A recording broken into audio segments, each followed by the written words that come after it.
কয়েকবার দরুদ ও সালাম পড়ে তোমার দরবারে হাত তুলেছি। মেহেরবানি করে আমাদের জিন্দেগির গুনাহ খাতাকে মাফ করে দাও।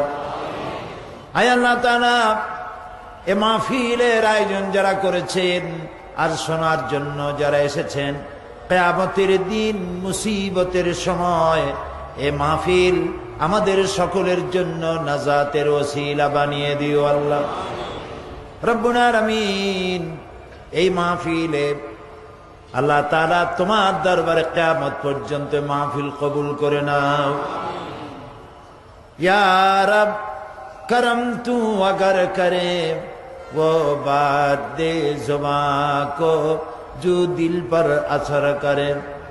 रब्बना तक़ब्बल मिन्ना इन्नका अंतस समीउल अलीम व तुब अलैना इन्नका अंतत तव्वाबुर रहीम। सुब्हान रब्बिका रब्बिल इज्जति अम्मा यसिफून व सलामुन अलल मुरसलीन वल्हम्दुलिल्लाहि रब्बिल आलामीन। সম্মানিত সভাপতি, বন্ধুবর হযরতুল আল্লাম মৌলানা শামসুদ্দিন সাহেব, আল্লাহ তাআলা তাকে আদায় করে নিলাম। তিনি দয়া করেছেন বলেই আসতে পেরেছি, তিনি দয়া করেছেন বলেই শোনার তৌফিক পেয়েছি। তিনি যদি দয়া না করতেন, বাছাই না করতেন, বলার এবং শোনার সুযোগ না দিতেন, আমরা আসতে পারতাম না, বলতেও পারতাম না। ঠিক না ভাই? সুতরাং সমস্ত প্রশংসা কার? আল্লাহ রাব্বুল আলামিনের। কোরআনে কারীমের মাহফিলের চাইতে শ্রেষ্ঠ মাহফিল আল্লাহর আকাশের নিচে জমিনের উপরে আর একটাও হতে পারে না। মাহফিল দুই রকমের হয়, জলসা দুই রকমের হয়। একটা হচ্ছে জলসায়ে রহমানি, আর একটা হচ্ছে জলসায়ে শয়তানি। একটা শয়তানের জলসা আর একটা রহমানের জলসা। শয়তানের জলসা হচ্ছে ওইগুলি যে জলসাগুলিতে মানুষকে অশ্লীল বানায়, পাপাচারে উদ্বুদ্ধ করে, মিথ্যে প্রতি আকৃষ্ট করায়, আল্লাহ থেকে দূরে সরিয়ে দেয়। এগুলি হচ্ছে শয়তানের মাহফিল। আর রহমানের মাহফিল হচ্ছে সেগুলি যেখানে আল্লাহ তাআলার প্রশংসা করা হয়, আল্লাহর কথা বলা হয়, রাসূলের কথা বলা হয়, যেখানে আল্লাহর জিকির করা হয়। এর থেকে শ্রেষ্ঠ মাহফিল আকাশের নিচে জমিনের উপরে আর একটাও হতে পারে না। কোরআন হচ্ছে মহাবিশ্বের মহাবিস্ময়। নবী করিম সাল্লাল্লাহু আলাইহি ওয়াসাল্লাম বলেছেন, লা তুহসা আজাইবুহু ওয়ালা তুবলা গারাইবুহু।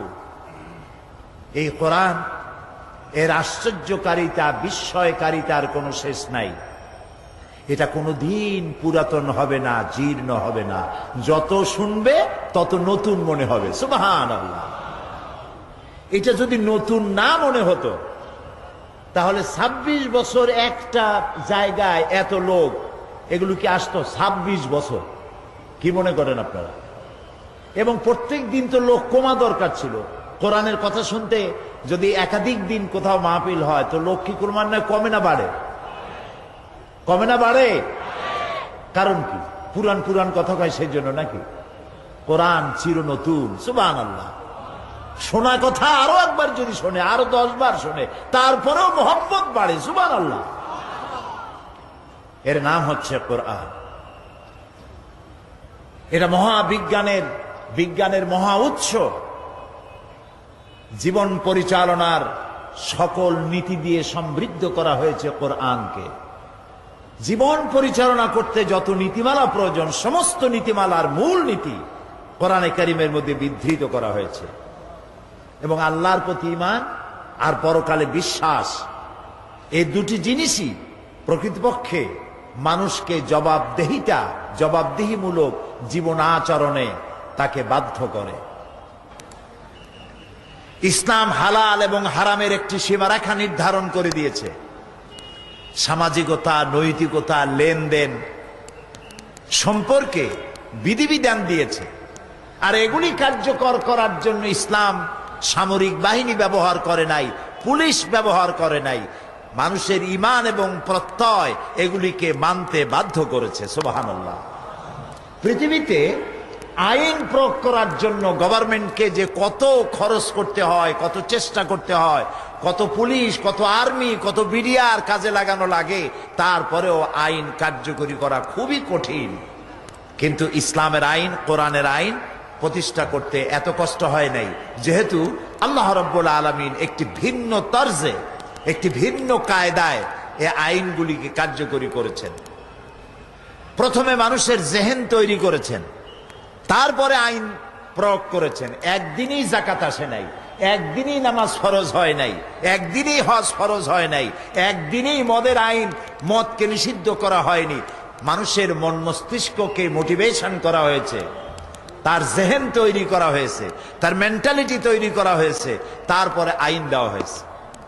হাদিস শরীফে এসেছে, নবী করিম সাল্লাল্লাহু আলাইহি সাল্লামের জামানায় এক মহিলা এসে রাসূলকে বলছেন, ইয়া রাসূলুল্লাহ, আমি জিনা করে ফেলেছি। নওজুবিল্লাহ। তিনি চেহারা ঘুরিয়ে ফেললেন। মহিলা এদিকে এসে বললেন, হে রাসূল, আমি জিনা করেছি। রাসূল আবার চেহারা আরেক দিকে ফিরালেন। মহিলা এসে বলল যে আমি জিনা করেছি। কয়বার বলা হলো? রাসূলুল্লাহ জিজ্ঞেস করলেন, তুমি কি চাও? মহিলা বললেন, হে রাসূল, আমি তো শয়তানের ওয়াসওয়াসায় পড়ে কামটা করে ফেলেছি। আমি দুনিয়ার শাস্তি, কোরআনের যে শাস্তি আছে সেই শাস্তি ভোগ করতে চাই। কিয়ামতে জাহান্নামের আগুন আমি সহ্য করতে পারবো না। রাসূলুল্লাহ বললেন, তুমি কি জিনা কর্তৃক গর্ভবতী হয়েছো? সে বলল যে হ্যাঁ তাই। তিনি বললেন, তোমার উপরে এখন হজ জারি করা যাবে না, কারণ তুমি অপরাধ করেছো। তোমার গর্ভস্থিত সন্তান তো কোনো অপরাধ করেনি। তুমি চলে যাও, ডেলিভারির পরে তুমি ফিরে এসো। শুনতেছেন কথা? মহিলা চলে গেলেন। রাসূলুল্লাহ তার পেছনে গোয়েন্দা বিভাগের লোক লাগালেন না, তার নামে মামলা ফাইল করলেন না, তার পেছনে কোনো পুলিশ লাগালেন না। মহিলা সন্তান প্রসব করার পর এই মহিলা ফিরে এসেছে, বলছে, রাসূল, আমার তো সন্তান হয়েছে, আপনি বলেছিলেন সন্তান হওয়ার পর আপনি হজ জারি করবেন। আমার সন্তান হয়েছে, এবার আপনি আমার উপরে হজ জারি করেন। নবী করিম সাল্লাল্লাহু আলাইহি সাল্লাম বলছেন, তোমার সন্তানের তো হক আছে তোমার দুধ পান করার। মহিলা ফিরে গেল। এবারও তার পিছনে পুলিশ লাগানো হলো না। দুধ ছাড়ার বেশ আগে এই বাচ্চাকে নিয়ে মহিলা আবার ফিরে আসছে। হে রাসূল, আমার বাচ্চা এখন দুধ খাওয়া বাদ দিয়া রুটি খাইতে পারে, রুটি খেয়ে জীবন ধারণ করতে পারে। এই যে দেখুন তার হাতে রুটি, এখন সে রুটি খেতে পারে। আপনি এখন তাড়াতাড়ি করে আমার উপরে শরীয়তের আইন জারি করুন, কারণ আমি যদি এই অবস্থায় মারা যাই, জাহান্নামের আগুন আমি বরদাস্ত করতে পারবো না। রাসূলুল্লাহ হুকুম করলেন এই সন্তানের দায়িত্ব কাউকে নিতে, এবং এই মহিলাকে নিয়ে মরুভূমিতে আবক্ষ মাটির নিচে গেড়ে দিয়ে তাকে রজম করার জন্য বললেন। চতুর্দিক থেকে পাথর নিক্ষিপ্ত হতে লাগলো, এবং পাথরের আঘাতে এই মহিলার কিছুটা রক্ত ছিটকে এসে কারো কারো গায়ে পড়ল। সাহাবায়ে কেরামদের কেউ কেউ মহিলাকে ভৎসনা করলেন। নবী করিম সাল্লাল্লাহু আলাইহি ওয়াসাল্লাম বললেন, শোনো সাহাবী, এই মহিলাকে ভৎসনা করো না। তার তওবাকে আল্লাহ রাব্বুল আলামিন এমন ভাবে কবুল করেছেন, তা যদি মদিনার সমস্ত গুনাহগারদেরকে মাফ করার জন্য ভাগ করে দেওয়া হয়, সব লোককে মাফ করে দেওয়ার জন্য তা যথেষ্ট হয়ে যাবে।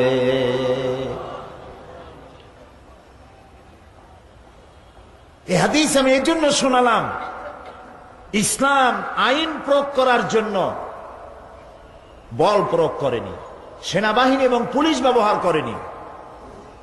আল্লাহর প্রতি ঈমান এবং পরকালে বিশ্বাস। গতকাল কি ঈমানের কথা বলেছি মনে নাই? কার প্রতি ঈমানের কথা বলেছি? আল্লাহর প্রতি ঈমানের কথা বলেছি। সেই আল্লাহর প্রতি ঈমান এবং পরকালে বিশ্বাস মানুষকে সদাচরণে উদ্বুদ্ধ করে, জবাবদেহিমূলক জীবন যাপনে উদ্বুদ্ধ করে। সুতরাং কোরআনে বর্ণিত,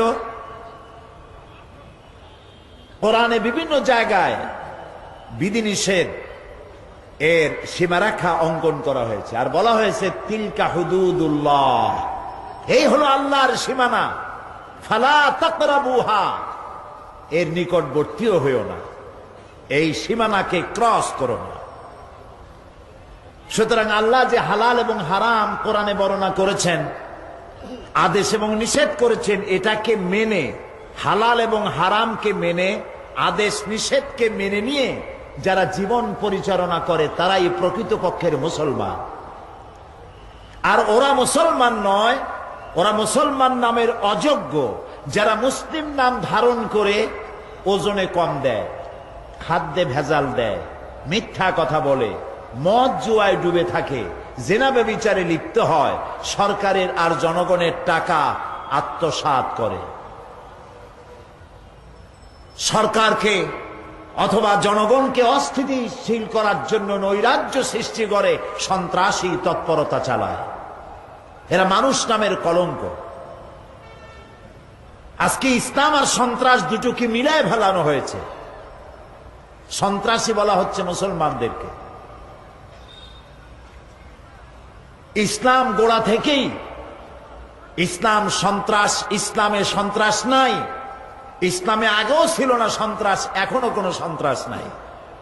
যারা মুসলমানদেরকে, ইসলামকে যারা সন্ত্রাসের বদনাম দেয়, তারা নিজেরাই সন্ত্রাসের হোতা। সন্ত্রাস তারাই চেষ্টা করে। এই জন্য সন্ত্রাসী তার কোনো দল নাই, তার কোনো সমাজ নাই। সন্ত্রাসীরা মানুষ নয়, সন্ত্রাসীদের বেঁচে থাকার কোনো অধিকার নাই। সন্ত্রাসকে বাঁচায় রাখা, সন্ত্রাসীদেরকে বাঁচিয়ে রাখার অর্থই হচ্ছে সন্ত্রাসকে জীবিত রাখা। এই জন্য ইসলাম গোড়া থেকেই সন্ত্রাসের বিরুদ্ধে কথা বলেছে। সেজন্য মানুষকে তার পশু প্রবৃত্তি থেকে উদ্ধার পাওয়ার জন্য আল্লাহর প্রতি ঈমান এবং পরকালে বিশ্বাসী কেবলমাত্র পারে মানুষকে সঠিকভাবে মনুষ্যত্বর চরিত্রের গুণাবলীতে ধন্য করার জন্য কোরআনের আইনের কোনো বিকল্প নাই। এটাই হচ্ছে শ্রেষ্ঠ আইনের কিতাব। আজকে আমি আপনাদের সামনে কোরআনে কারীমের গতকাল সূরা বাকারার 177 নম্বর আয়াত তেলাওয়াত করে সেই ব্যাপারে কথা বলতেছিলাম। আজকেও যথারীতি সেখান থেকে আলোচনা করব যেখান থেকে আমরা ছেড়ে এসেছিলাম।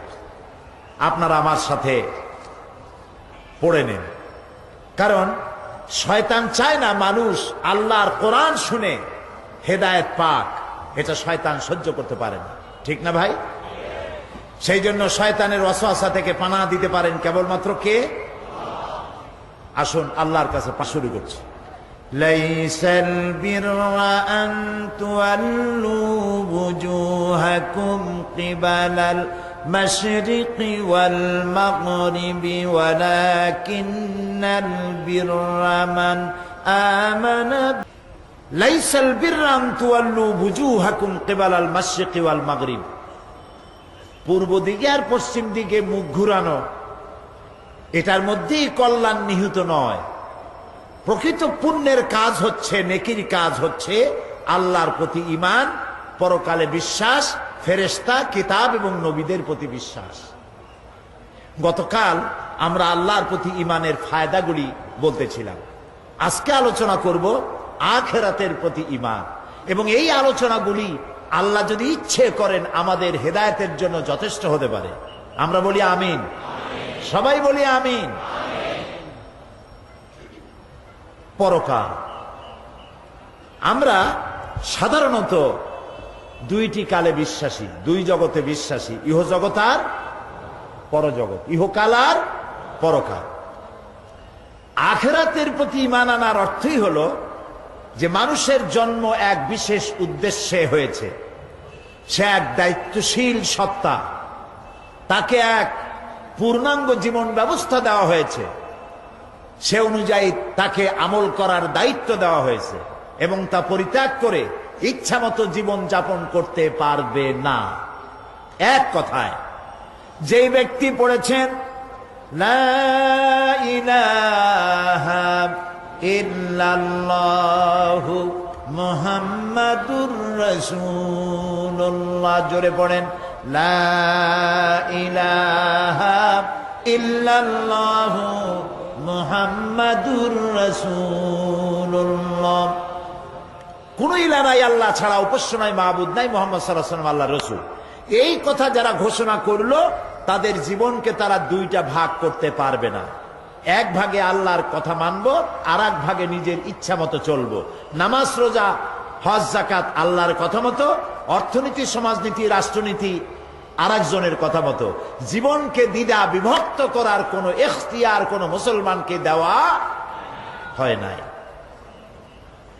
আর মনে রাখতে হবে, যে ব্যক্তি মুসলমান তাকে কোরআনের আইন মেনে চলতে হবে। এখানে যা হালাল করেছে তাই গ্রহণ করতে হবে, যা হারাম করেছে তা বর্জন করতে হবে, যা আদেশ করেছে তা মানতে হবে, যা নিষেধ করেছে তার থেকে ফিরতে হবে। এই কাজ যারা করে তাদের নাম মুসলমান। জোরে বলেন, তাদের নাম মুসলমান। এর বিপরীত যারা, তাদের পরিচয় হচ্ছে মুনাফিক। এর বিপরীত যারা মুসলমান নামধারী, এর বিপরীত যারা, তাদের পরিচয় কি? মুনাফিক। মানুষের জীবন পরকালের আলোচনা করতে গিয়ে একটা ভূমিকা দেওয়া দরকার, তা না হলে বুঝে আসবে না। মানুষের জীবন মৃত্যুর সাথে সাথে শেষ হয়ে যায় না। মৃত্যুর সাথে আরেকটি জীবন আছে, ওই জীবনে আমাদের সকলকে উঠতে হবে। প্রিয় ভাই সব, মানুষ তো জীবন দিতে পারে, অর্থ দিতে পারে, সব দিতে পারে, কিন্তু নিজের মা বাপের ধর্ম পরিত্যাগ করা মানুষের পক্ষে সহজ না কঠিন? বলেন সবাই, সহজ না কঠিন?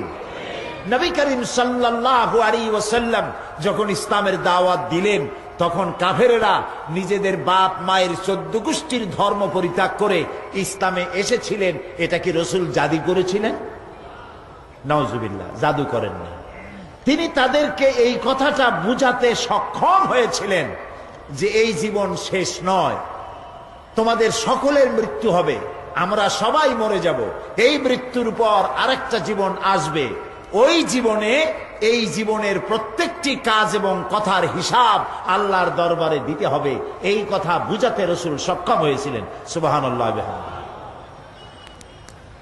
সেই জন্য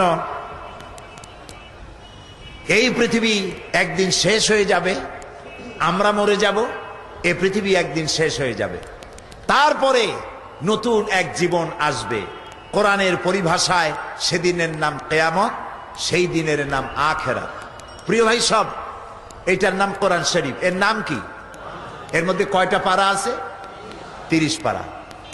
30 পারা কোরআন শরীফের ভেতরে আল্লাহ তাআলা পরকালের জীবন সম্পর্কিত যত কথা বলেছেন, যেমন মৃত্যু, কবর, হাসর, মিজান, সিরাত, শাফাত, জাহান্নাম, জান্নাত, অর্থাৎ পরকাল সম্পর্কিত যত কথা আল্লাহ কোরআন শরীফে বলেছেন, তা সব যদি এক জায়গায় করা হয় তাহলে 10 পারা কোরআন শরীফের সমান হবে।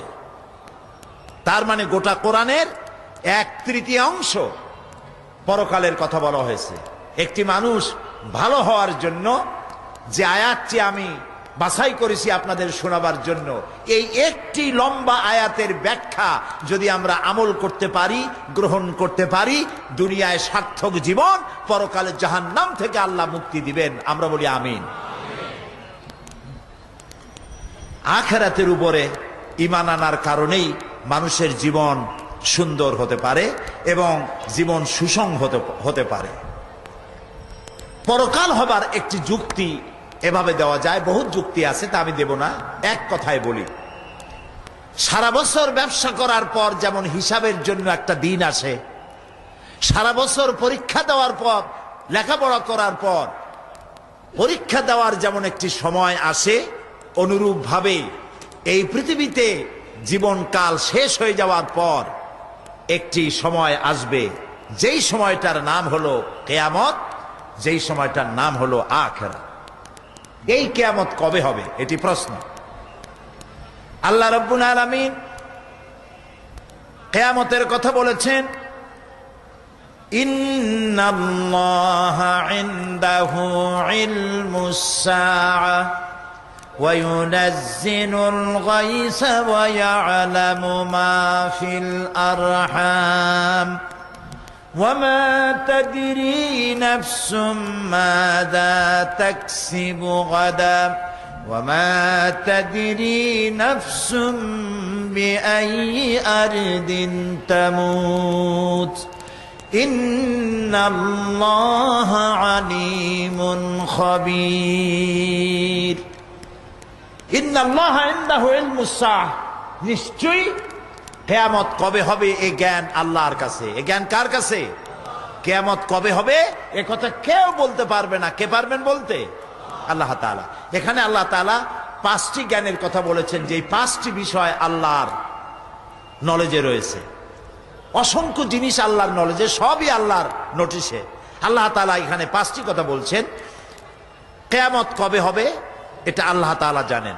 ওয়া ইউনাজ্জিলুল গায়স, আর বৃষ্টি বর্ষণ কবে কখন হবে এটাও আল্লাহ বলতে পারেন কখন হবে। রেডিও, টেলিভিশন, ব্যারোমিটার যন্ত্রের মাধ্যমে আবহাওয়া পরিদপ্তর তাদেরকে খবর জানায়। সেই খবর অনুযায়ী রেডিও টেলিভিশন বলে আগামীকাল বেলা এতটায়, দুপুরে, বিকেলে অমুক অমুক এলাকায় এত মিলিমিটার বৃষ্টি হতে পারে, বজ্রসহ বৃষ্টি হতে পারে। হবেই এমন কথা কেউ বলতে পারে না। বৃষ্টির আসল জ্ঞান কার কাছে? আল্লাহ তাআলার কাছে। ওয়া'লামু মা ফিল আরহাম, আর মায়ের পেটে কি আছে সেটা কে জানে? আল্লাহ তাআলা জানে। এখানে কেউ কেউ আবার একটুখানি বিভ্রান্তির মধ্যে পড়ে গেছেন। কেউ কেউ বলেন, প্রশ্ন করেছেন, ওয়া'লামু মা ফিল আরহাম, মায়ের পেটে কি আছে জানে আল্লাহ, কিন্তু ডাক্তাররাও তো জানে। ডাক্তাররাও বলে দিতে পারে যে মায়ের পেটের মধ্যে ছেলে আছে না মেয়ে আছে। বিষয়টা কিন্তু তা না। ওয়া'লামু মা ফিল আরহাম, মায়ের পেটে কি আছে আল্লাহ জানে। তার মানে হচ্ছে মায়ের পেটে যে সন্তান আছে এই সন্তান ভাগ্যবান না হতভাগ্য, সে দুনিয়ায় ভালো কাজ করবে না খারাপ কাজ করবে, সে কি গরিব হবে নাকি ধনী হবে, সে কি পৃথিবীতে ভালো কাজ করে কিয়ামতে জান্নাতে যাবে না খারাপ কাজ করে জাহান্নামে যাবে। তার জীবনের সব কিছু জানতে পারেন একমাত্র কে জানে? আল্লাহ রাব্বুল আলামিন। ওয়া মা তাদরি নাফসুম মাযা তাকসিবু গাদা, আর কেউ জানে না আগামীকাল সে কি কামাই করবে। ওয়ামা তাদরি নাফসুম বিআইয়ি আরদিন তামুত, আর কেউ জানে না, কোন নফস জানে না কোন দেশে, কোন মাঠে, কখন, কোথায় তার মৃত্যু হবে, কেউ জানে না। ইন্নাল্লাহা আলিমুন খাবীর, এ সব কিছুই একমাত্র আল্লাহ তাআলা পরিজ্ঞাত, তিনি সব জানেন।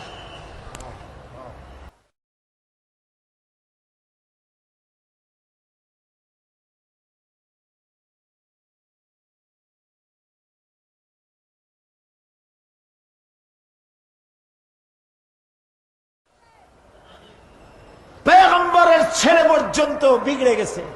নূহ আলাইহিস সালাম আল্লাহর পেগম্বর, ছেলে কাফের। লূত আলাইহিস সালাম আল্লাহর পেগম্বর, স্ত্রী কাফের। আছে না? হেদায়েতের মালিক কে? দেখেন, ফেরাউন কাফের, স্ত্রী আসিয়া মুমিনা। সুবহানাল্লাহ বিহামদি। চিন্তা করা যায় হেদায়েত কত বড় নিয়ামত। ফেরাউন তাকে চাপ দিয়েছে, মানসিক ভাবে বলেছে আমার উপর ঈমান আনো, মূসা আলাইহিস সালামের উপর ঈমান ছেড়ে দাও, তাকে বাদ দাও, মূসা আলাইহিস সালামের আল্লাহর উপরে বিশ্বাস প্রত্যাহার করো। আসিয়া বলছি তোমার উপর ঈমান আনবো, তুমি যে কেমন খোদা আমার চাইতে ভালো তো কেউ জানে না, আমি তোমারে খোদা বলে মানি না।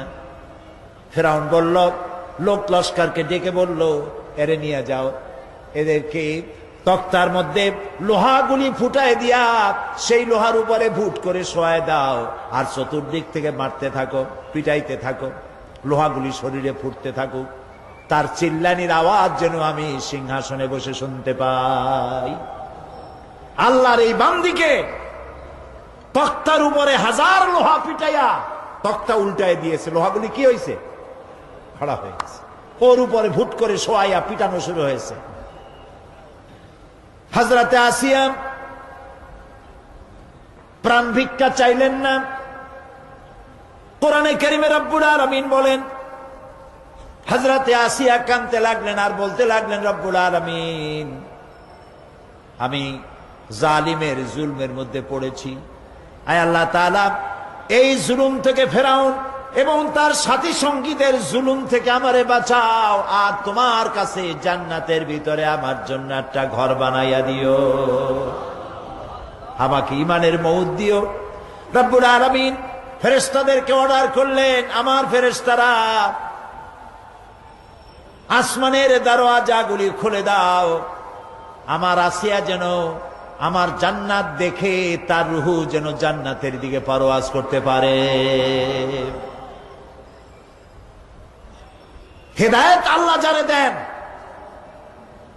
আগুনের উপরে দাঁড়িয়ে সে আগুনের অগ্নি পরীক্ষা দিয়ে হেদায়েতের উপরে টিকে থাকে, আর কপালে যার নাই হেদায়েত থেকে বিগড়ে যায়। এই জন্য আল্লাহর কাছে দোয়া করতে হবে, রব্বানা লা তুজিগ কুলুবানা বা'দা ইয হাদাইতানা ওয়া হাব লানা মিন লাদুনকা রাহমাতান ইন্নাকা আনতাল ওয়াহ্হাব। কিয়ামত হলো, হাসর হলো, মানুষগুলোকে একত্রিত করা হলো। এবার আল্লাহ দরবারে আল্লাহ রব্বুল আলামিন হিসাব নিবেন, নিকাশ করবেন, হিসাব নিবেন। দুই ধরনের হিসাব হবে। সমস্ত মানব কুলের অপরাধীর ভালো কাজের খাতাপত্র হাজির হয়ে যাবে, এটি এক ধরনের। আর মুমিন ব্যক্তিদের অপরাধের খাতাগুলিও এক জায়গায় হবে আল্লাহ রব্বুল আলামিনের সামনে। নবীজি বলেছেন, দোয়া করো আল্লাহর কাছে এভাবে, আল্লাহুম্মা হাসিবনি হিসাবান ইয়াসীরা। পড়েন, আল্লাহুম্মা হাসিবনি হিসাবান ইয়াসীরা। আয় আল্লাহ, তুমি আমাকে সহজ হিসাব নাও। সাহাবীরা জিজ্ঞেস করেছেন, নবীজি সহজ হিসাব কাকে বলে? আল্লাহ নবী বলেছেন, কিয়ামতের দিন আল্লাহ রাব্বুল আলামিন যদি কাউকে ক্ষমা করতে চান, কারো প্রতি যদি আল্লাহর দয়া হয়ে যায়, তাহলে রব্বুল আলামিন তাকে এক পর্দার আড়ালে নিয়ে যাবেন আর জিজ্ঞেস করবেন, বান্দারে এই সব গুনাহ করছো নাকি? গুনাহগুলির নাম আল্লাহ বলবেন, দেখায় দিবেন, এই এই গুনাহ করছিস। আল্লাহ আল্লাহ, কে জিজ্ঞেস করবেন? কে জিজ্ঞেস করবেন? বান্দাকে। আল্লাহ, আল্লাহ নিজে বান্দাকে জিজ্ঞেস করবেন। বান্দা ভয় কলিজা গলার কাছে চলে আসবে, আবার মৃত্যুর মতো ভয় সৃষ্টি হয়ে যাবে, কাঁদতে কাঁদতে অস্থির হয়ে যাবে, বলবে, আল্লাহ আমি তো করে ফেলেছি, আমি তোমার কাছে মাপ চাই, আমাকে ক্ষমা করে দাও। বান্দার এই হয়রানি আর পেরেশানি দেখে আল্লাহ রাব্বুল আলামিন বলবেন, বান্দা যাও, চলে যাও, আমার জান্নাতে চলে যাও, আমি তোমার মাফ করে দিলাম। এই জন্য নবীজি শিখাইছেন, দোয়া করো, আল্লাহর কাছে দোয়া করো, আল্লাহুম্মা হাসিবনি হিসাবান ইয়াসীরা। পড়েন, আল্লাহুম্মা হাসিবনি হিসাবান ইয়াসীরা। মানুষের যে সাধারণ হিসাব হবে সে সম্পর্কে আল্লাহ পাক বলেন, ইয়াউমাইযিন তু'রাদুনা লা তাখফা মিনকুম খাফিয়া। সেদিন তোমাদের হিসাব নিকাশ পেশ করা হবে এবং তোমাদের কোনো বিষয় গোপন রাখা হবে না, কিচ্ছু গোপন থাকবে না, সব প্রকাশিত হয়ে যাবে। ইন্না লিল্লাহি ওয়া ইন্না ইলাইহি রাজিউন। আল্লাহ তাআলা বলেন, ইয়াউমাইযিন ইয়াসদুরুন নাসু আশতাতান লিয়ুরাউ আ'মালাহুম ফামান ইয়া'মাল মিসকালা যাররাতিন খায়রান ইয়ারা ওয়া মান ইয়া'মাল মিসকালা যাররাতিন শাররান ইয়ারা। সেদিন মানুষকে বিভিন্ন দল দলে বিভক্ত করা হবে, সব এক জায়গায় থাকবে হাসরে মানুষ। তখন আসামি, খুনি, এই যে বিরাট মাহফিল, বিশাল মাহফিল, এর মধ্যে চোর, ডাকাত, খুনি, এই জাতীয় লোক থাকতে পারে না? পারে কিনা? তারা কিন্তু এখন নিরাপদ, যেহেতু পুলিশও দেখতেছে না আর র্যাবেও দেখতেছে না, খুব নিরাপদ। কিন্তু হঠাৎ করে যদি বলা হয় এই সমাবেশের ভিতরে সন্ত্রাসী কারা, তাদেরকে আমরা শনাক্ত করেছি, তারা আলাদা হয়ে যাও, তখন অবস্থাটা কেমন হবে? মৌতের শামিল হয়ে যাবে, ঠিক না? সমস্ত মানুষেরা হাসরের মাঠে একসাথে থাকবে, হঠাৎ করে হুকুম হবে, আওয়াজ হবে, অমতাজুল ইয়াউমা আইয়ুহাল মুজরিমুন, অপরাধীর দলেরা আলাদা হয়ে যাও। নেককার থেকে তারা তখন আলাদা হয়ে যাবে, দলে দলে বিভক্ত হয়ে যাবে, বিভক্ত হবে এবং তাদের কৃতকর্ম তাদেরকে এই জন্য করা হবে যাতে করে তাদের কৃতকর্ম তাদেরকে দেখানো যায়।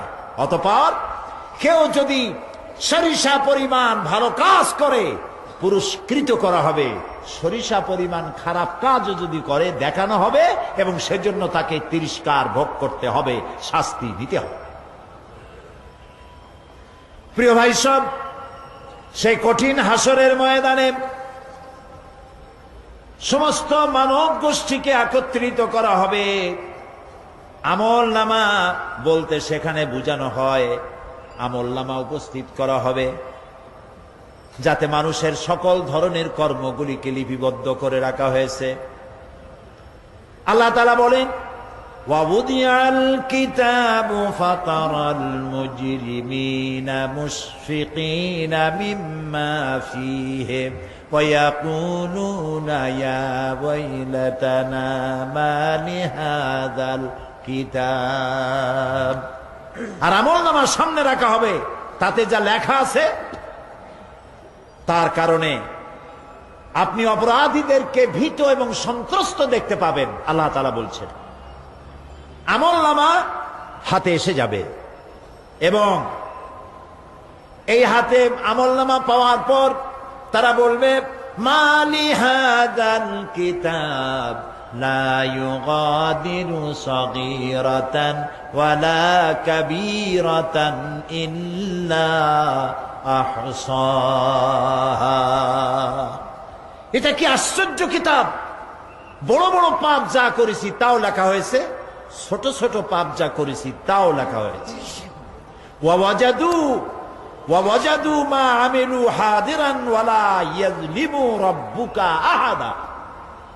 যা যা তুমি আমল করেছিলে সমস্ত কৃতকর্ম কাগজে পত্রে লেখা আছে। তোমার রব কারো প্রতি জুলুম করবেন না। অমাল্লাহু বিযাল্লামিন লিল আবিদ। আল্লাহ তাআলা বান্দার উপরে কখনো জুলুম করেন না। এগুলি সব উপস্থিত হয়ে যাবে, বিশ্বাস করেন? এইখানে মাত্র কয়েকজন লোক কইল জি, এটা তো ইমানের প্রশ্ন। এসব কথা যা বলা হলো বিশ্বাস করেন? আল্লাহ যেন এই বিশ্বাস আমাদের কলিজার মধ্যে গেড়ে দেন, বলেন আমিন। প্রিয় ভাই সব, আল্লাহ রাব্বুল আলামিন এই কোরআনে কারীমের ভিতরে সব কিছুকে ওপেন সিক্রেট করেছেন, কোন গোপন কিছুই রাখেন নাই, সবগুলিকে খুলে খুলে বলে দিয়েছেন। আল্লাহ তাআলা বলেন, ওয়া কুল্লা ইনসানিন আলজামনাহু তাইরাহু ফি উনুকি ওয়া নুখরিজু লাহু ইয়াওমাল কিয়ামাতি কিতাবান ইয়ালকাহু মানসুরা। ওয়া কুল্লা ইনসানিন আলজামনাহু তাইরাহু ফি উনুকি। আমি প্রত্যেক মানুষকে, মানুষের কর্মকে তার গ্রীবা লগ্ন করে দিয়েছি। এই যে গলা, গলা, এই গলার কাছে একটা ঘুটলির মতো, একটা সিম কার্ডের মতো এইখানে আমি রেখে দিয়েছি। কোথায়? কোন গলায়? কে বলতেছেন এ কথা? এই ঘুটলির ভিতরে তুমি যা করতেছো সব লিপিবদ্ধ হচ্ছে। সুবহানাল্লাহ বলেন। এখন বলতে পারেন অদৃশ্য এই ঘুটলি, এটা তো দেখি না, এটা কে বলতেছেন? আমি কিন্তু দেখতে পাচ্ছি না। আপনারা দেখেন নাকি? কেউ দেখেন না। হাত দিয়ে ধরে দেখেন, পান নাকি? ধরাও যায় না, দেখাও যায় না। আল্লাহ বলছেন আছে, তাহলে বিশ্বাস করতে হবে। এর ভিতরে সব রেকর্ড হয়ে যাচ্ছে। আপনি বলবেন এতটুকুন ঘুটলির মধ্যে, তাবিজের মধ্যে আমার সারা জীবনের সব কথার সব কাজ ঢোকে কেমনে? কেমনে লেখা হয়? তাহলে পাল্টা প্রশ্ন করি, আপনার মোবাইলের সিম কার্ডে এত ফোন নাম্বার, এত ইমেল, এত কি বলে, এত টেক্সট, এত কিছু, আপনার আরো কি জানি আছে, মেসেজ দেওয়াটা হাবিজাবি আছে না, অনেক কিছু খুশি সুদ্ধা, এগুলো কেমনে হয়? ছোট্ট একটা সিম কার্ডের মধ্যে কেমনে হয়? শত শত টেলিফোন নাম্বারের মধ্যে ঢুকে যায়। আমার একটা টেলিফোন দিয়ে মোবাইল দিল, কোথা থেকে দিল? লিসবন। কোথায়? কি আন্দাজে কয় অস্ট্রেলিয়া? লিসবন হচ্ছে পর্তুগালের রাজধানী। পর্তুগালের রাজধানী, সেখানে প্রোগ্রাম ছিল, ওরা আমাকে একটা মোবাইল দিল। এতে যে কত ফাংশন আল্লাহ ভালো জানে, আমি এখনো শিখতে পারি নাই এত ফাংশন, এতটুকু একটা মোবাইলের মধ্যে। কম্পিউটার, কম্পিউটারের ছোট্ট একটা মাইক্রোচিপস যন্ত্র, যে কম্পিউটার ব্যবহার করা এখন বাচ্চা ছেলেপেলেরাও জানে, এটা একটা পৃথিবীর বিস্ময়। এই কম্পিউটার, আপনি যান ব্যাংকে, কম্পিউটারের ছোট্ট সেই মাইক্রোচিপসের মধ্যে সারা চট্টগ্রামের সমস্ত মানুষের টাকা লেনদেন, ট্রানজেকশন, এর যা কিছু আপনি করেছেন সব কিছুর হিসাব এখানে রয়েছে, আছে না? তাহলে এতটুকুন একটা মাইক্রোচিপসের মধ্যে এত সহস্র কোটি কোটি টাকার হিসাবপত্র, লেনদেন, এই ছোট্ট জিনিসের মধ্যে ঢুকাবার মতো জ্ঞান মানুষের মাথায় দিছে কে? বলেন কে? সেই আল্লাহই তো গলায় ঝুলায় রাখছে। তাহলে এটা সম্ভব না? সম্ভব কি না? সম্ভব। এখন এই কথাগুলি বলে আল্লাহ মানুষের ক্ষতি করছেন না উপকার করছেন? উপকার করেছেন। এইটা যদি আমার বিশ্বাসে থাকে যে আমার গলার কাছে এরকম একটা সিম কার্ড আছে, একটা সিম আছে মোবাইলের মতো, এটা মনে করেন মোবাইলের একটা সিম গলায় ঝুলানো আছে, এটা সব উঠতেছে, যা বলেন তাই ওঠে, যা করেন তাই ওখানে লেখা হয়। সুবহানাল্লাহ। এই বিশ্বাস যদি আমার হয়, আমি ভালো মানুষ হয়ে যেতে পারবো। সুবহানাল্লাহ বলো। আমি খারাপ কাজ করতেই পারবো না। এই জন্য আল্লাহ পরকালের এই কথাগুলি কোরআনে কারীমের মধ্যে এত বেশি করে বলেছেন। মানুষের চরিত্রবান হওয়ার জন্য আল্লাহর ভয়, পরকালে বিশ্বাস, এর থেকে বড় ওষুধ পৃথিবীতে আর নাই। সব লেখা হচ্ছে, মানুষ বিশ্বাস করে না, এ হলো মূল কথা। যতক্ষণ মাহফিলে থাকে কেমন লাগে? এই যে বসে আছেন ঘন্টার পর ঘন্টা, কেমন লাগে কন? বেহেশতের মতো। বাড়ির কথা মনে আছে এখন? বউর কথা মনে ওঠে? ছেলে মেয়ের কথা মনে ওঠে? সুবহানাল্লাহ কইতে ইচ্ছা করে না? মাজালিসুল ইলম হিয়া রাউদাতুম মিন রিয়াদিল জান্নাহ। এখানে ইলম আলোচনা করা হচ্ছে, কোরআন আলোচনা করা হচ্ছে। এটা তো রজব আলী প্যারেড ময়দান নয়, এটা জান্নাতের টুকরা হয়ে গিয়েছে। বেহেশতের বাগানে বসে আছেন। বেহেশতে মানুষেরা দুনিয়ার কথা চিন্তা করবে না। দুনিয়া কি? এটা একটা পায়খানা। এখানে আসছিল ওই পায়খানা করার জন্য, এটা পায়খানা। আর মানুষেরা পায়খানা সাজাবার কাজে ব্যস্ত আছে, আসল ঘর ভুলে গেছে। আসল ঘর কোনটা? প্রিয় ভাই, সব মানুষ বোঝে না, ভুলে যায়। সিগারেটের প্রত্যেকটা প্যাকেটে লেখা থাকে ইহা স্বাস্থ্যের জন্য ক্ষতিকর, তারপরেও কি টানা টানে দেখছেন? বিশ্বাস করেন, গা সওয়া হয়ে গেছে। এই আমলনামা তৈরি হচ্ছে, হঠাৎ করে কিয়ামতে বানায় দেওয়া হবে না। আপনার আমার বডির সাথে লাগানো ওই সিম কার্ডে সব লেখা হয়ে যাচ্ছে। কিয়ামতের দিন এগুলি হাতে দেওয়া হবে, আর আল্লাহ তাআলা বলবেন, ইকরা কিতাবাকা কাফা বিনাফসিকাল ইয়াউমা আলাইকা হাসিবা। ইকরা কিতাবাক, তাকে বলা হবে এবার তুমি পড়ো। কাফা বিনাফসিকাল ইয়াউমা আলাইকা হাসিবা, তোমার এই কিতাব পড়ো, আর তোমার এই হিসাব গ্রহণ করার জন্য কিতাবটা ভালো করে পড়ো। তোমার নিজের হিসাব নেওয়ার জন্য তুমি নিজেই যথেষ্ট। তুমি দোজখে যাবা না বেহেশতে যাবা, তুমি নিজেই সিদ্ধান্ত নাও কোথায় যাবা। তোমার নিজের কি করছিলা এখন তুমি দেখো। এই জন্য আমি বলি মাঝে মধ্যে আমরা এখন হিসাব করতে পারি এখানে বসিয়া আমাদের কি হওয়া উচিত। ছোটবেলার কথা মনে আছে? নাই? মনে নাই? এই যে স্কুল থেকে পলাইছিলেন, তারপরে 2 দিন পর স্কুলে গিয়ে হাজির হয়েছেন, মাস্টার জিজ্ঞেস করলো গতকাল আসো নাই কেন? তখন বললেন মা বলেছেন আমার নাকি পেটে ব্যথা হয়েছিল। এইসব স্কুল ফাঁকি দেওয়া, মার খাওয়া, মানুষের বাড়ির লিচু খাইতে গিয়ে চুরি করিয়া কিল খাওয়া, এইসব ছোট ছোট কথা মনে পড়লে এখনো হাসি পায়। এসব কথা মনে আছে না? ছোট ছোট কথা, ছোট ছোট কথাগুলি যদি মনে থাকে তাহলে কোন হোটেলে, কোন বাগানে, কোথায় কোন পাপ করেছেন তা মনে নাই? এখন নিজে হিসাব করেন জায়গা কোথায় হওয়া উচিত, পাপ করেছেন কত, ভালো কাজ করেছেন কত, নিজে হিসাব করে দেখেন কোন দিকে যাবেন। আমরা নিজেরাই যথেষ্ট হিসাবের জন্য। আল্লাহ তাই বলবেন কিয়ামতের দিন, ইকরা কিতাবা, তোমার কিতাব তুমি পড়ো, তোমার হিসাব নেওয়ার জন্য তুমিই যথেষ্ট। আহারে, আল্লাহ রাব্বুল আলামিন বলেন ওয়া আশরাকাতিল আরদু বিনুরি রাব্বিহা ওয়া বুদিআল কিতাবু ওয়া জিআআ বিন নাবিয়্যিনা ওয়াশ শুহাদাআ বাইনাহুম বিল হক ওয়া হুম লা ইউযলামুন। পৃথিবী তার রবের নূরের ঝলকানিতে উদ্ভাসিত হবে। সুবহানাল্লাহ, সুবহানাল্লাহ। আল্লাহর নূরের ঝলকানিতে গোটা পৃথিবী উদ্ভাসিত হয়ে যাবে। আমলনামা তুলে ধরা হবে, পয়গম্বর এবং সাক্ষীগণকে হাজির করা হবে এবং সকলের প্রতি সুবিচার করা হবে, তাদের কারো প্রতি জুলুম করা হবে না। আল্লাহ গ্যারান্টি দিচ্ছেন কারো প্রতি জুলুম করা হবে না। সুতরাং হে মানুষেরা, ইয়া আইয়ুহাল ইনসানু ইন্নাকা কাদিহুন ইলা রাব্বিকা কাদহান ফামুলাকি। হে মানুষ, তোমার পালনকর্তা পর্যন্ত পৌঁছতে তোমাকে অনেক কষ্ট করতে হবে, এরপর তুমি তার সাক্ষাৎ পাবে। কিয়ামতে তোমার সাক্ষাৎ হবে। কাজেই তোমার নিজের আমলকে সুন্দর করে আমলকে তৈরি করে নাও।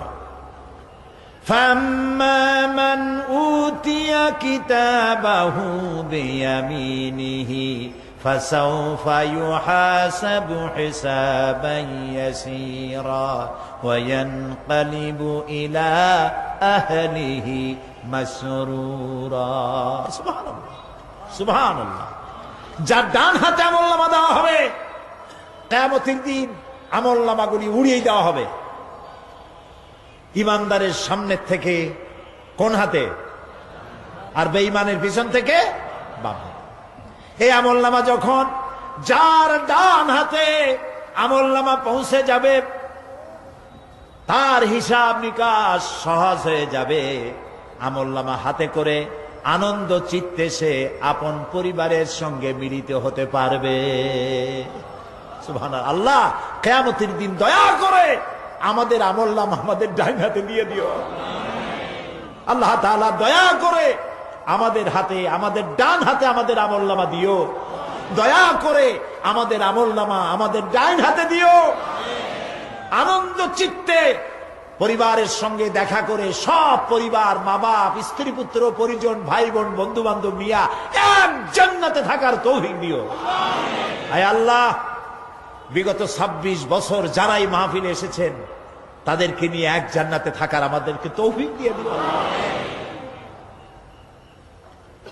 وَأَمَّا مَنْ أُوتِيَ كِتَابَهُ وَرَاءَ ظَهْرِهِ فَسَوْفَ يَدْعُو ثُبُورًا وَيَصْلَى سَعِيرًا। আর যার আমলনামা পিছন থেকে বাম হাতে আসবে, সে তো মৃত্যুকে আহ্বান করতে থাকবে, মৃত্যুকে ডাকবে। এর থেকে যদি মরে যেতে পারতাম তাও ভালো হইতো। তার আর উপায় থাকবে না, তার জায়গা হবে জাহান্নামে। নাউযুবিল্লাহ। আমরা সবাই বলি নাউযুবিল্লাহ। এরপরে আল্লাহ রাব্বুল আলামিন মিজান খাড়া করবেন, দাড়িপাল্লা। মিজান কি? দাড়িপাল্লা। ইনসাফ কি মুকদ্দাস তারাজু। ইনসাফের প্রতীক কি? তাও কইতে পারেন না, জোরে বল না। এটা হচ্ছে ইনসাফের প্রতীক। সুপ্রিম কোর্ট ঢাকা, সুপ্রিম কোর্টের সামনে বিশাল দাড়িপাল্লা টানানো, দেখছেন না? মানুষেরা তো বোঝে না, গ্রাম দিয়ে লোকেরা যায়, যাই এটা দেখে কয় যে ওরে বাবা, জামাত ইসলামের এত বড় অফিস, দাড়িপাল্লা তো জামাত ইসলামের না, এটা ইনসাফের প্রতীক। তারা ক্ষমতায় গেলে ইনসাফ করবে, এটা বুঝাবার জন্য এই প্রতীককে গ্রহণ করেছে। আল্লাহ যেন ইনসাফ করার তৌফিক দিয়ে দেয়। বলুন আমিন, জোরে বলেন আমিন। কিয়ামতের দিন এই দাড়িপাল্লা মিজান আল্লাহ তাআলা প্রতিষ্ঠিত করবেন, এবং এই মিজানে যার পুণ্য পাল্লা ভারী হবে সে কৃতকার্য, আর যার পাল্লা হালকা হবে আহা সব শেষ। আল্লাহ রাব্বুল আলামিন বলেন, وَنَضَعُ الْمَوَازِينَ الْقِسْطَ لِيَوْمِ الْقِيَامَةِ فَلَا تُظْلَمُ نَفْسٌ شَيْئًا وَإِنْ كَانَ مِثْقَالَ حَبَّةٍ مِّنْ خَرْدَلٍ أَتَيْنَا بِهَا وَكَفَى بِنَا حَاسِبِينَ। আমি কিয়ামতের দিন ন্যায় বিচারের মানদণ্ড স্থাপন করব, তখন কারো প্রতি অবিচার করা হবে না। যদি কোনো আমল সরিষার দানা পরিমাণ হয় আমি তা হাজির করব। সুবহানাল্লাহ, সুবহানাল্লাহ। এবং হিসাব গ্রহণের জন্য আমি যথেষ্ট। এবং হিসাব মানুষেরা মনে করবে এত মানুষ, আদম আলাইহিস সালাম থেকে নিয়ে পর্যন্ত, এখান থেকে নিয়ে কিয়ামত পর্যন্ত সব মানুষেরই তো উঠবে সে কোন হিসাব হবে নাকি? একজন একজন করে হিসাব হবে। আল্লাহ বলছেন, আল্লাহ সারিউল হিসাব, দ্রুত হিসাব নিতে সক্ষম। আল্লাহ নিজের কানে নিজে শুনবেন, অন্যের মাধ্যমে নয়, নিজে শুনবেন। প্রত্যেক আর আসামির কাছ থেকে, লোকদের কাছ থেকে তার বক্তব্য শুনবেন, ভায়া মিডিয়া শুনবেন না, নিজেই শুনবেন। আল্লাহর কান আছে না, চোখ আছে না? লোকেরা এই যে বইপত্রে লেখে আল্লাহ হচ্ছে নিরাকার, কত বড় বাজে কথা। আল্লাহ নিরাকার, আমরা এমন এক আল্লাহর ইবাদত করি, তিনি আমাদের কিছু শুনতে পান না, কান টান নাই, তিনি আমাদের কিছু দেখতে পান না। এরকম নাকি আল্লাহ তাআলা? আল্লাহ তাআলা কোরআন শরীফে বলেছেন আল্লাহর হাত, আল্লাহর পা, আল্লাহর চোখ, আল্লাহর মুখ। তবে এগুলি কি রকম? আল্লাহর হাত, পা, চোখ কেমন, আকারটা কেমন? এর একটাই জবাব। কয়টা জবাব? জোরে বলেন। একটাই জবাব, আল্লাহর যেমন হওয়া উচিত তেমন। সুবহানাল্লাহ বলে, সুবহানাল্লাহ বলে। এর থেকে আর কোনো জবাব নাই, এই একটাই জবাব, আল্লাহর যেমন হওয়া উচিত ঠিক তেমন। লাইসা কামিসলিহি শাইউন, আল্লাহর অনুরূপ, আল্লাহর মতো আকাশেও কিছু নাই, জমিনেও কিছু নাই। এটা আমাদের ঈমান, এটা আমাদের কি ঈমান। সুতরাং তিনি জুলুম করবেন না এবং হিসাব নেবেন, আর যথার্থ হিসাব নেবেন, সেখানে কারো প্রতি কোনো জুলুম করা হবে না। ومن خفت موازينه فأولئك الذين خسروا أنفسهم بما كانوا بآياتنا يظلمون। আর যাদের পাল্লা হালকা হবে তারা তো শুধু নিজেদেরই ক্ষতি সাধন করবে, কেননা তারা আমার আয়াত সমূহকে অস্বীকার করত। আল্লাহরে যারা অস্বীকার করত, আখেরাত নাই, কিয়ামত নাই, বেহেশত নাই, কবরের মধ্যে কোনো শাস্তি নাই, কবরের কোনো প্রশ্ন নাই, এগুলি যারা বলতো তারা কিয়ামতে ক্ষতিগ্রস্ত হবে। এখন কিয়ামতের দিন মিজান আমরা হালকা করতে চাই না ভারী করতে চাই? জবাব চাই। কি করবেন? যদি ভারী করতে চান নেক আমল বেশি বেশি করবেন। আর একটি হাদিস শোনাবো, যেই হাদিসের ভিতরে পাল্লা ভারী করার মতো কথা নবীজি বলেছেন, শুনবেন নাকি? বুখারী শরীফের শেষ হাদিস। আল্লাহর নবী বলেন, কালিমাতানে হাবিবাতানে ইলার রহমান খাফিফাতানে আলাল লিসান সাকিলাতানে ফিল মিজান সুবহানাল্লাহি ওয়া বিহামদিহি সুবহানাল্লাহিল আযীম। নবীজি বলেন, দুইটা কালেমা, দুটি শব্দ আল্লাহর কাছে খুবই প্রিয়, মুখে উচ্চারণ করা একেবারেই হালকা, আর কিয়ামতের দিন এই শব্দ দুটি দিয়ে আল্লাহ রাব্বুল আলামিন মিজানের পাল্লাকে ভারী করে দিবে। সেই শব্দ দুটি হলো, পড়েন আমার সাথে, সুবহানাল্লাহি ওয়া বিহামদিহি সুবহানাল্লাহিল আযীম। সবাই পড়েন, সুবহানাল্লাহি ওয়া বিহামদিহি সুবহানাল্লাহিল আযীম সুবহানাল্লাহি ওয়া বিহামদিহি সুবহানাল্লাহিল আযীম। জান্নাতের ভিতরে মানুষের কোনো দুঃখ থাকবে না। কাদের দুঃখ থাকবে না? জান্নাতীদের। কথা কি শোনেন? সাথে সাথে ঠাস ঠাস করে জবাব দিতে পারেন না কেন? জান্নাতীদের ভেতরে, জান্নাতীদের কি থাকবে না? কোনো দুঃখ থাকবে না। একটা দুঃখ থাকবে। কটা দুঃখ? একটা দুঃখ থাকবে। জান্নাতীরা জান্নাতের ভেতরে মনে মনে ভাববে, কারণ জান্নাত তো সকলের জন্য একরকম হবে না। কারো হবে ফার্স্ট ক্লাস, কারো হবে ডিলাক্স, কারো হবে সুইট ডিলাক্স, কারো হবে second class, third class, fourth class, এরকম। এটা কি ইনসাফ না জুলুম? ইনসাফ। আপনি খালি নামাজ পড়ছেন, রোজা রাখছেন, হজ করছেন, জাকাত করছেন, জাকাত দিছেন, হালাল হারাম বাইসা করছেন, আপনারে যে জান্নাত দেওয়া হবে, ওই ব্যক্তি যিনি তাহাজ্জুদের নামাজ পড়েছেন, কোরআন বুঝেছেন, কোরআন প্রতিষ্ঠার জন্য আন্দোলন করেছেন, জেল খেটেছেন, জরিমানা দিয়েছেন, ফাঁসির মঞ্চে চড়েছেন, তার জান্নাত আর আমার জান্নাত সমান হওয়া কি উচিত? কাজে আল্লাহ তাআলা তো ইনসাফ করবেন কিয়ামতের দিন।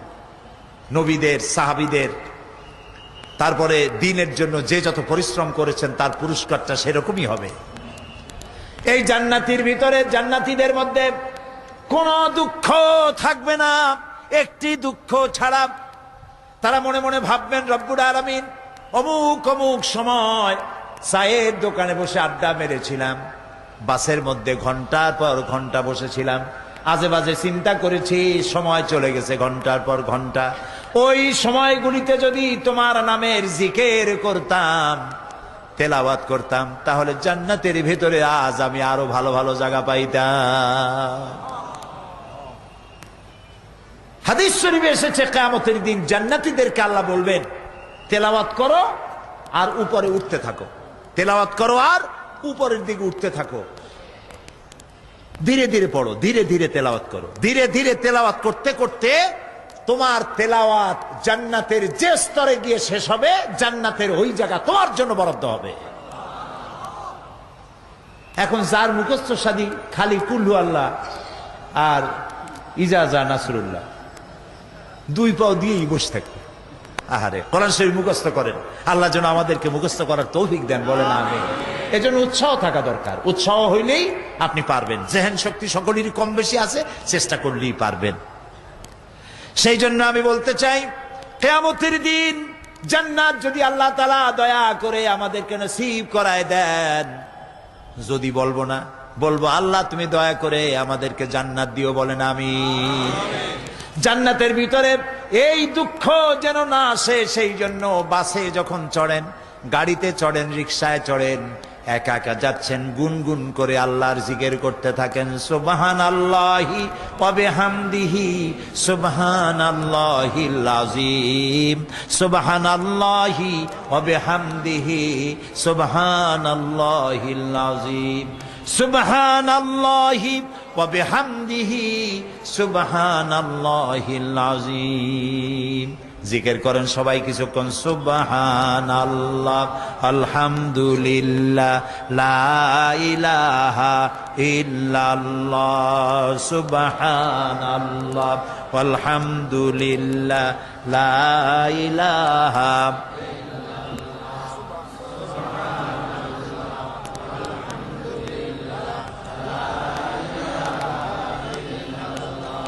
ভালো লাগে না? মজা লাগে না?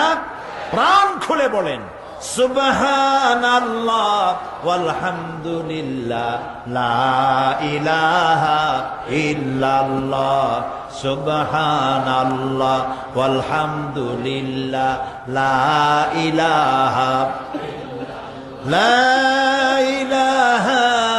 ইল্লাল্লাহু মুহাম্মাদুর রাসূলুল্লাহ। প্রিয় ভাই সব, এরপরে আল্লাহ তাআলা বলেছেন সিরাতের কথা, কিয়ামতের দিন সিরাত। ফুলসিরাতের নাম শোনেন নাই? কথা না কইলে বুঝি কি? শুনছেন? সিরাত। এই সিরাত বলতে বোঝানো হয় এক ঝুলন্ত সেতুকে, যা দোজখ এবং বেহেশতের মাঝখানে সেতু বন্ধন। কিয়ামতের দিন সকল মানুষকে এই সেতু পার হতে হবে। তখন মুমিন ব্যক্তিরা সফলভাবে তা পার হয়ে যাবে। আর এ কাজে ব্যর্থ হবে সে, যে ব্যক্তি ব্যর্থ হবে সে জাহান্নামে নিক্ষিপ্ত হবে। আল্লাহ আল্লাহ আল্লাহ। আল্লাহ রাব্বুল আলামিন বলেন ওয়া ইম মিনকুম ইল্লা ওয়ারিদুহা কানা আলা রাব্বিকা হাতমান মাকদিয়া সুম্মা নুনাজ্জিল্লাযীনা ইত্তাকাও ওয়া নাযারুয যালিমিনা ফীহা জিসিয়া। তোমাদের মধ্যে সকলেই তা পার হবে। এটা আপনার রবের ফয়সালা, আপনার আল্লাহর ফয়সালা। এরপর আমি খোদা বিরুদ্ধের উদ্ধার করব, আর জালিমদেরকে সেখানে নত জন অবস্থায় ছেড়ে দেব, মানে জাহান্নামের মধ্যে নিক্ষিপ্ত হবে, আর ঈমানদারেরা পার হয়ে চলে যাবে। সুবহানাল্লাহ। আল্লাহ তাআলার জন্য দয়া করে আমাদেরকে সিরাত বিজলি গতিতে, বৈদ্যুতিক গতিতে আল্লাহ যেন আমাদেরকে পার করে দেন। বলেন আমিন, সবাই বলেন আমিন। এরপরে শাফাত, শেষ দিবসের প্রতি বিশ্বাসী প্রত্যেক ব্যক্তি সুপারিশ বা শাফাতের বিষয়টা বিশ্বাস রাখতে হবে। দুটি শর্তের ভিত্তিতে শাফাত হবে। সুপারিশকারী সুপারিশের জন্য আল্লাহর অনুমতি লাগবে, আর শাফায়াতকৃত ব্যক্তির জন্য আল্লাহর সন্তুষ্টি প্রয়োজন। এই দুটি শর্ত। প্রথম শর্তের প্রতি ইঙ্গিত করে আল্লাহ তাআলা বলেছেন, যেটা আমরা আয়াতুল কুরসির মধ্যে পড়ি, মান যাল্লাযী ইয়াশফাউ ইনদাহু ইল্লা বিইজনিহি। এমন কে আছে যে অনুমতি ব্যতীত আল্লাহর কাছে সুপারিশ করতে পারে? আছে কেউ? কেউ নেই। একথা মনেই করবেন না যে কোনো পীর সাহেবের কাছে মুরিদ হইছেন। আমি এরকম পীরের খবরও জানি। আমি পীর বললেই আপনারা মনে করবেন না যে আমি পীর বিরোধী লোক, এটা মনে করবেন না। কিন্তু ভালো ভালো পীর আছে যারা ব্যবসা করে পীরগিরি করিয়া। শুধু ব্যবসায়ী করে না, ওয়ায়াসুদ্দুনা আন সাবিলিল্লাহ। সূরা তাওবা, ইন্না কাসীরাম মিনাল আহবারি ওয়ার রুহবান লায়াকুলুনা আমওয়ালান নাস বিল বাতিল ওয়ায়াসুদ্দুনা আন সাবিলিল্লাহ। আহলে কিতাবদের মধ্যে এই ধরনের অনেক পীর দরবেশ আছে। কে বলতেছেন? আল্লাহ। আল্লাহ বলতেছেন আছে। তারা কি করে? তারা জনগণের মালকে বাতিল পন্থায় ভক্ষণ করে।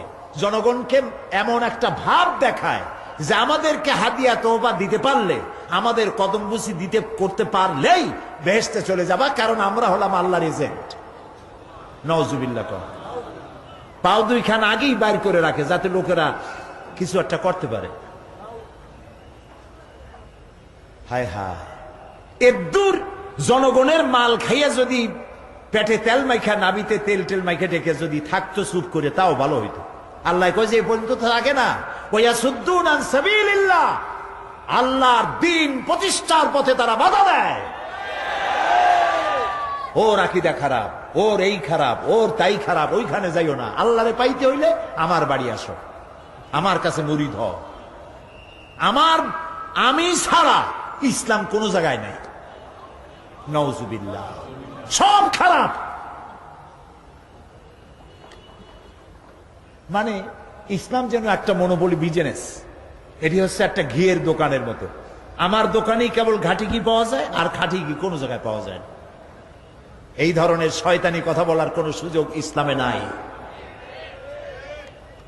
সুতরাং আপনারা একথা মনেই করবেন না যে কোনো পীর সাহেব আপনাকে সুপারিশ করতে পারবেন, এই বিশ্বাস বদ্ধমূল যেন না থাকে। ওটি শর্তাধীন, হইতেও পারে নাও হইতে পারে। এমনও তো হতে পারে আপনার পীরে কে সুপারিশ করে তাই কিয়ামতের দিন তিনি হয়রান হয়ে যাবেন, এমনও হতে পারে। না পারে না? পারে কি না? সেই জন্য এটা ভরসাই করবেন না। কেউ কেউ আবার দুই পীরের কাছে মুরিদ হয়, ধারণা এই দুইজনের কাছে মুরিদ হয়েছি, দুইজনে দুই হাত ধরিয়া কিয়ামতে এরকম করে মারিয়ে দিবে, আমি জান্নাতের বারান্দায় গিয়ে বসবো। জান্নাত তোমার মামু বাড়ির বারান্দা। এত সহজ, এত সহজ। নবীরা কানতে কানতে হয়রান হয়ে গিয়েছে। নবী করিম সাল্লাল্লাহু আলাইহি ওয়াসাল্লাম তাহাজ্জুদের নামাজ সামান্য সময় ঘুমাইয়া নামাজ শুরু করে দিতেন। সূরায়ে বাকারা শেষ, আলে ইমরান শেষ, সূরায়ে নিসা শেষ, মায়েদা শেষ, আরাফ শেষ। সাহাবায়ে কেরাম মনে করতেন রাসূল বুঝিয়ে এই নামাজের রুকুতে আর যাবেন না, ফজর হয়ে যাবে এক রাকাতে। যখন রুকুতে যেতেন মনে হতো আর উঠবেন না, যখন সেজদায় যেতেন মনে হতো ইন্তেকাল করেছেন। হযরত আয়েশা বলেছেন, আমাদের মা জগৎ জননী হযরত আয়েশা রাদিয়াল্লাহু তাআলা আনহা বলেছেন, রাসূলুল্লাহ সেজদায় পড়ে যেভাবে কাঁদতেন, চুলার উপরে হাড়ি তুলে দিলে ভাত রান্না করার সময় যেমন একটা আওয়াজ হয় ভাতের হাড়িতে, শোনেন নাই আওয়াজ? রাসূলুল্লাহর কলিজার ভেতর থেকে কান্নার গুমরে আওয়াজ এভাবে উত্থিত হতো। সকাল বেলায় জুতা পায়ে পড়তে পারতেন না, পাও মোবারক ফুলে বড় হয়ে যেত। বেহেশত এত সহজ। প্রিয় ভাই সব, মান যাল্লাযী ইয়াশফাউ ইনদাহু ইল্লা বিইজনি, কার ক্ষমতা আছে আল্লাহর পারমিশন ছাড়া কথা বলে সুপারিশ করে? আল্লাহ রাব্বুল আলামিন সুপারিশ করার জন্য যাকে পারমিশন দিবেন আর যার জন্য দিবেন মাত্র সেই ব্যক্তি শুধু তার জন্যই সুপারিশ করতে পারবে, নিজের ইচ্ছা মতো কারোর জন্য সুপারিশ করতে পারবে না। আমাদের জাতির পিতা নাম কি? সব সময় মনে রাখবেন, আদৌ ভুলবেন না। এই প্রশ্নে কোনো আপোষ নয়। জাতির পিতা কে? হযরত ইব্রাহিম আলাইহিস সালাম কিয়ামতের দিন আল্লাহ রাব্বুল আলামিনের দরবারে ফরিয়াদ করবেন, রব্বুল আলামিন আমার আব্বাজানের জন্য সুপারিশ করি, তুমি দয়া করে তাকে জাহান্নাম থেকে বাঁচায়া দাও। রব্বুল আলামিন বলবেন, ইব্রাহিম তোমার এই সুপারিশ মঞ্জুর হলো না। ইব্রাহিম আলাইহিস সালামের সুপারিশ মঞ্জুর হবে না। আল্লাহ তাআলা বলবেন, ইব্রাহিম আজর তোমার পিতা হতে পারে, কিন্তু আমার খলিলকে আগুনে ফেলার ষড়যন্ত্রে লিপ্ত ছিল, আমি তারে ক্ষমা করব না। নবী করিম সাল্লাল্লাহু আলাইহি ওয়াসাল্লামকে প্রশ্ন করা হয়েছে, রাসূল আপনার মা বাপের অবস্থা কি হবে? রাসূলুল্লাহ বলেছেন, কিয়ামতের দিন আমি আমার মা বাপের কোনো উপকারে আসব না। রাসূলুল্লাহ কাঁদতেছিলেন, সাহাবায়ে কেরাম কাঁদতেছিলেন। বিষয়টা এত সহজ নয়। দ্বিতীয় শর্ত হলো ওয়ালা ইয়াশফাউনা ইল্লা লিমান ইরতাদা ওয়া হুম মিন খাশিয়াতিহি মুশফিকুন। আল্লাহ তাআলা যার প্রতি সন্তুষ্ট তারা কেবল তার জন্যই সুপারিশ করতে পারবে। বস্তুত সেদিন তারা আল্লাহর ভয় সকলেই ভীত সন্ত্রস্ত থাকবে। কি এর সুপারিশ? ভয়ের চোটে থাকবে অস্থির। সব পয়গম্বর নফসি নফসি বলে চিল্লাবে, বলবে আল্লাহ আমারে বাঁচাও, আমারে বাঁচাও। মুসা আলাইহিস সালাম, নূহ আলাইহিস সালাম, ইব্রাহিম আলাইহিস সালাম, ইয়াকুব আলাইহিস সালাম, সব নবীরা কানবেন, বললে আল্লাহ আমারে বাঁচাও, আমারে বাঁচাও। সেই দিন মাত্র এক ব্যক্তি উম্মতের জন্য কাঁদবেন, সুপারিশ করতে পারবেন, উম্মতের জন্য কাঁদবেন, তার নাম বিশ্বনবী মুহাম্মাদুর রাসূলুল্লাহ সাল্লাল্লাহু আলাইহি ওয়াসাল্লাম। এই জন্য নবীর কিয়ামতের দিন তিনি যেন আমাদের সুপারিশ করেন, এজন্য আল্লাহর দরবারে আমাদের দোয়া করতে হবে, আল্লাহ তাআলা নবীর সুপারিশ আমাদের জন্য তুমি নসিব করে দাও। হ্যাঁ আল্লাহ তাআলা, কিয়ামতের দিন তোমার নবী আমাদেরকে যেন উম্মত বলে পরিচয় দেন। এই জন্য কারোর উপর ভরসা টরসা করবেন না, নিজের আমলটা ভালো করে গঠন করেন। আল্লাহ তাআলা কোরআন শরীফে বলেছেন, ইয়া আইয়ুহাল্লাযীনা আমানু আবতাগু ইলাইহিল ওয়াসিলা, হে বিশ্বাসীরা তোমরা ওসিলা তালাশ করো। এইটার একটা ভুল অর্থ করেছে লোকেরা, তারা বলেছে ওসিলা তালাশ করো মানে পীর ধরো। আবার বলে কি, যার পীর নাই তার পীর শয়তান। নাউযু বিল্লাহ। তাহলে ইমাম আবু হানিফা রাহমাতুল্লাহ আলাইহির পীর কে? ইমাম শাফির পীর কে? সাহাবায়ে কেরামদের পীর কে? কাজে এই সমস্ত বেয়াদবি কথা আদৌ বলা উচিত নয়, এগুলি বেয়াদবিপূর্ণ কথা।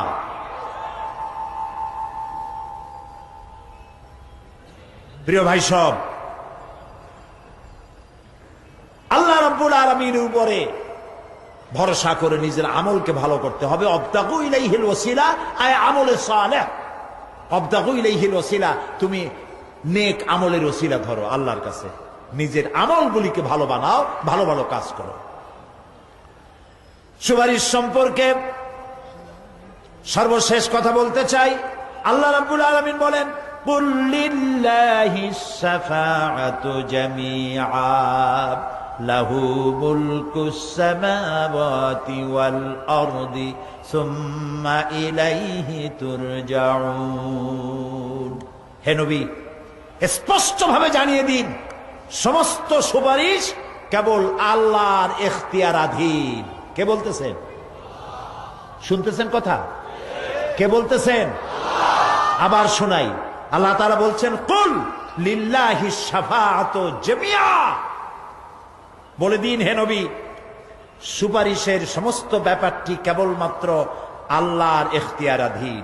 আসমান এবং জমিনে তারই সাম্রাজ্য বিস্তৃত, অতঃপর তারই কাছে তোমাদের সকলকে ফিরে যেতে হবে। সুপারিশের মালিক কেউ নয়, আল্লাহ নিজেই। তিনি যাকে পারমিশন দিবেন, যার জন্য পারমিশন দিবেন, তাছাড়া আর কোনো উপায় নেই। প্রিয় ভাই সব, এতক্ষণ যে আলোচনা করলাম এর দ্বারা প্রমাণিত হলো এ দুনিয়া ক্ষণস্থায়ী এবং আখিরাত চিরস্থায়ী। সুবহানাল্লাহ বলবেন না? এ দুনিয়া কি আর আখিরাত কি? চিরস্থায়ী। দুনিয়ার মহব্বত আমরা কোনটারে মহব্বত করি, আখিরাত না দুনিয়া? কোন বলতে লজ্জা করে? দুনিয়ার ভালোবাসি বেশি, এতে কোনো সন্দেহ আছে? নবীজি বলেছেন, লাউ কানা লিইবনি আদামা ওয়াদিম মিন যাহাবিন লাহাব্বা ইয়াকুনা লাহু সানিন। যদি একটা আদম সন্তানকে যদি একটা মাঠ ভরে সোনা দেওয়া হয়, সে ব্যক্তি বলবে, আল্লাহ আমারে যদি আরো একটা মাঠ ভরে সোনা দিতে ভালো হইতো। নবীজি বলেন, আদম সন্তানের পেট কবরের মাটি ছাড়া কোনো কিছু দিয়া ভরবে না। এই দুনিয়ার পিছনে দৌড়ায় কোনো লাভ নাই। এক শায়ের বলেছেন, না গুল আপনা না খার আপনা না জানেম বাগে বা আপনা, না গুল আপনা না খার আপনা না জানেম বাগে বা আপনা, आह किस गुलशान में बनाया हमने आशिया अपना। না গুল আপনা না খার আপনা, এ ফুলও আমার নয়, ও কাটাও আমার নয়। না জালেম বাগে বা আপনা, না আমার এই ফুলের বাগানটা আমার, ফুলের বাগানও আমার না, ফুলও আমার না, এমনকি ফুলের কাটাটাও আমার না। আহ কিস গুলশান মে বানায়া হামনে আশিয়া আপনা। আহারে কি ফুল বাগানে আমার বাড়ি বানাইলাম, এর তো কিছুই আমার না, সবই তো পর। মরে দেখেন কেউ আপনার আপন নয়। ছেলে পেলেগুলি, ছোট্ট ছোট্ট বাচ্চা যাদের কোলে না নিলে আপনি শান্তি পান না, ওই বাচ্চাও বলবে, মা আব্বার কাছে আমার নিও না, আমার ভয় করে। রাত্রে যদি মরেন, একা একই স্ত্রীও আপনার মৃত্যু লাশ নিয়ে আপনার কাছে থাকতে পারবে না। কি নিষ্ঠুর এই পৃথিবী! এই পৃথিবীকে আমরা ভালোবাসছি, মহব্বত করতেছি, এই পৃথিবীর জন্য সব করি, চুরি ডাকাতি জেনা ব্যভিচার মিথ্যা কথা, ক্ষমতায় যাওয়ার জন্য পাগল। ভাঙ্গো মারো, চুরি করো, ডাকাতি করো, শয়তানি বদমাশি সমানে করছে মানুষ। এই পৃথিবী এক পরস্ত্রী, পরমা সুন্দরী নারী, পরের যতই সুন্দরী স্ত্রী হোক তার দিকে তাকায় থাকে কোনো লাভ আছে? তাও কইতে পারলেন না। কোন লাভ আছে? এ লাভ কি? ওর তো বিয়ে হয়ে গেছে। অবিবাহিত হইতো তাহলে প্রস্তাব দিয়ে দেখতেন আপনার কপালে আছে কি নাই। বিয়ে হয়ে গেছে। এই পৃথিবী এক পরমা সুন্দরী পরের স্ত্রী, এইটার প্রতি ভালোবাসা করে কোনো লাভ নাই। এটারে কেউ খাইতে পারে না, ও সবাই রে খায়। ঠিক তো কইছেন, হয়তো বোঝেন নাই। এই পৃথিবীর 1 ইঞ্চি মাটির জন্য দেখেন না শহরে কি করে, বাড়ির পাশে বাড়ি উঠাইছে, 1 ইঞ্চি জমি ছাড়বে না। হায় হায়। আর একজনের রাস্তা পাক আর না পাক, জমিন ছাড়বো না। অন্যের জমিন দখল করায় কি মজা পায়। হায় হায়। অন্যের জমিন নেওয়ার জন্য পাগল হয়ে যায় মানুষ। দুনিয়াকে ভালোবাসে। 1 কাঠা জমির জন্য, 1 আঙ্গুল জমিনের জন্য মামলা মোকদ্দমা, জজ কোর্ট, হাইকোর্ট, সুপ্রিম কোর্ট, তারপরেও ছাড়ে না। ঠিক না? এই জমিনটা এত ভালোবাসলেন, এত মামলা মোকদ্দমা করলেন, এই জমিনের 1 ইঞ্চিও খেতে পারবেন না, বরং মরিয়া দেখেন জমিন হা করে আপনাকে গিলে ফেলে দেবে। আপনার হাড্ডি গুড্ডি গুস্ত সুদ্ধা মিশে যাবে এই মাটিতে। পৃথিবীকে ভালোবাসে কোনো লাভ নাই। স্ত্রী পুত্র পরিজন যার যতটুকু পাওনা দিবেন, ভালোবাসবেন, কিন্তু মূল ভালোবাসা কলিজাটা ভরা থাকবে আল্লাহর জন্য। কার জন্য? স্ত্রীর ভালোবাসা স্ত্রীকে দিবেন, মায়ের শ্রদ্ধা, বাপের শ্রদ্ধা, সন্তানের ভালোবাসা আলাদাভাবে দিবেন। আর সব থেকে যিনি ভালোবাসা পাওয়ার দাবিদার, তার জন্য রাতের বেলায় জাগুন, সিজদা দিয়ে কাঁদতে থাকুন। এই চোখ দুটা কে দিছে? এই জিহ্বা কে দিছে? এই কান কে দিয়েছেন? এই সুন্দর শরীর কে দিয়েছেন? বলার তৌফিক, শোনার তৌফিক কে দিয়েছেন? এই হক আদায় করতে গভীর রাত্রে জাগতে হবে, পাইকারি দরে ঘুমায়েন না। একটু জাগুন, শেষ রাত্রে উঠুন, শেষ রাত্রে জেগে প্রেম করুন আল্লাহর সাথে। প্রেম কি ঢোল পিটায় করা যায়? ইনকিলাব, সংগ্রাম, এইসব পত্রিকায় বিশাল হেডিং দিয়ে কেউ প্রেম করে? বিজ্ঞাপন দিয়া, টেলিভিশনে বিজ্ঞাপন দিয়ে প্রেম করে। প্রেম করে কিভাবে? গোপনে। আর মিলিত হয় নির্জনে। সবচাইতে বড় প্রেমিক হবে নিজে হতে হবে, আর আল্লাহকে সব থেকে বেশি ভালোবাসা দিতে হবে। সেজন্য আল্লাহ রাব্বুল আলামিন বলেছেন প্রেম করার জন্য কিছুটা নির্জনতা প্রয়োজন। এজন্য দিনের আলোতে ওয়াজআলনান নাহারা মাআশা, দিন বানাইছি রুজি রোজগার করার জন্য। ওয়াজআলনাল লাইলা লিবাসা, আর রাত বানাইছি শান্তির বাহন হিসাবে, আচ্ছাদন। সূর্যের আলোর ঝলকানি চলে গেছে, আলোর তীব্রতার নাই। গোটা পৃথিবীর উপরে আমি একটা কালো চাদর দিয়া ঢেকে দিলাম রাতের আধার, আর একেবারে অন্ধকার না করে আকাশে ডিম লাইটের মতো করে কতগুলি তারা জ্বালাইয়া দিলাম। এখন কেউ জেগে নাই, সব ঘুমানো। আমার প্রেমিক কে আছো? ওঠো, উজু করে সেজদায় পড়ে যাও, সেজদায় পড়ে যাও, কান্দো, গুনাহ মাপ চাও, যা করেছ মাপ চাও। তুমি গুনাহ করেছ আর আমি মাফ করার মালিক। ইন্নাল্লাহা ইয়াগফিরুয যুনুবা জামিআ, সব মাফ করে দেব, গুনাহগুলি নেকি দিয়া বদলায় দেব। আমার কাছে কাঁদো, চোখের পানি ফেলো। প্রিয় ভাই সব, রাতে জাগতে শিখুন। রাসূলুল্লাহ বলেছেন ওর থেকে ভালো স্বামী আর দুনিয়ায় নাই। কে বলেছেন? রাসূলুল্লাহ বলেছেন ওর থেকে ভালো স্বামী আর দুনিয়ায় নাই, যে গভীর রাত্রে নিজে জেগে তাহাজ্জুদ রুজু করে নিজের বউরে উঠায়। বউ উঠতে চায় না, পানি এনে বউয়ের মুখের উপরে ছিটায় দেয়, ওঠো বিবি, একসাথে তাহাজ্জুদের নামাজ পড়ি। রাসূলুল্লাহ বলেছেন ওর থেকে ভালো বউ পৃথিবীতে আর নাই। যে বউ রাতের বেলায় ঘুমের থেকে জেগে তাহাজ্জুদের উযু করে, স্বামীরে উঠাইতে চেষ্টা করে, ওঠে না, উজুর পানি স্বামীর চেহারায় ছিটায় দেয় আর বলে, স্বামী ওঠো, একসাথে তাহাজ্জুদের নামাজ পড়ি। এই পৃথিবীতে আমাদের ভালোবাসা যেন শেষ না হয়, এক জান্নাতে যেন থাকতে পারি। কাঁদো, ওঠো। গভীর রাত্রে তাহাজ্জুদের নামাজ পড়ে মাথাটা নিচু করে গুনগুন করে গাইতে থাকেন, ইয়া আল্লাহু পড়েন, ইয়া আল্লাহু, ইয়া রহমানু, ইয়া রহিমু, ইয়া হাইয়ু, ইয়া কাইয়ুম। প্রাণ দিয়া বলেন, ইয়া আল্লাহু, ইয়া রহমানু, ইয়া রহিমু, ইয়া হাইয়ু, ইয়া কাইয়ুম। ইয়া আল্লাহু, ইয়া রহমানু, ইয়া রহিমু, ইয়া হাইয়ু, ইয়া কাইয়ুম। তাহাজ্জুদের নামাজ পড়ে এভাবে আল্লাহরে ডাকে দেখেন, চোখ দিয়া পানির বন্যা নেমে আসে, যদি ঈমান একটুও থাকে। এই কান্না, নবীজি বলেছেন, জাহান্নামের ভয়তে আমার সাথে না ভরমানি করেছে। এই শরমে পড়ে বান্দা যখন চোখ দিয়া পানি ছেড়ে দেয়, ওই চোখের পানি নাকের অর্ধেক আসতে না আসতে আমি আমার বান্দারে মাফ করে দেই। আল্লাহু আকবার। আল্লাহ আমাদের কান্দার তৌফিক দাও, তাহাজ্জুদ পড়ার তৌফিক দাও, পাঁচ ওয়াক্ত নামাজ পড়ার তৌফিক দাও, তোমাকে ভয় করার তৌফিক দাও, তোমার ভয় আর মোহব্বত দিয়ে কলিজা ভরে দাও, তোমার রাসূলুল্লাহর মোহব্বত দিয়ে আমাদেরকে পাগল বানায় দাও। আল্লাহ, দুনিয়া বড় খারাপ জায়গা।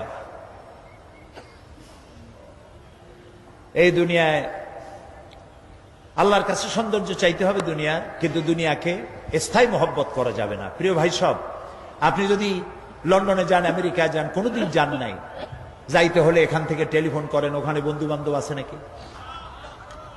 তো লন্ডনে আমেরিকায় সেখানে যাবেন, ওখানে আপনার বন্ধু বান্ধব গ্রামের লোক আছে কিনা খোঁজ করেন, ঠিক না? আবার এখান থেকে ফরেন কারেন্সি নিয়ে যান, যেহেতু ওখানে টাকা চলবে না। টেলিফোন করেন, মোবাইল করেন, ফ্যাক্স পাঠান, আরো টাকা পয়সা সাথে নেন। এরপরেও চিন্তা থাকে, আল্লাহ এরপরে যদি কেউ না আসে তাহলে আমি যাবো কেমনে? এরপরে যাওয়ার সময় আবার বলে দেন যে, ভাই আমি কিন্তু আসতেছি, লন্ডন কোনোদিন আসি নাই, তুমি কিন্তু এয়ারপোর্টে থাকো। একটা বিদেশে যাওয়ার জন্য এত প্রস্তুতি নেন, তো সব জায়গায় বন্ধু বান্ধব কেউ না কেউ তো আছেই। কিন্তু আমরা এমন একটা দেশে যাব যেখানে কেউ নাই, ফরেন কারেন্সি চলে না, গ্রামের লোক নাই, বাবা নাই, বন্ধু নাই, মা নাই, কেউ নাই। যিনি রিসিভ করবেন, যার সাহায্যের কাঙ্গাল, বদামল করে তার শত্রু বানায় রাখছি, বন্ধু বানাইতে পারি নাই। তাহলে কি জবাব হবে কিয়ামতে? কি হবে কবরে? কি হবে উপায়? এই জন্যে প্রিয় ভাইয়েরা আমার, দুনিয়ার সঙ্গে মহব্বত কমায় দিয়া আখিরাতের মহব্বত বেশি করে করতে হবে। আর দুনিয়ায় যতদিন বেঁচে আছি ততদিন নেক আমল করে মানুষের সাথে সদাচরণ করতে হবে।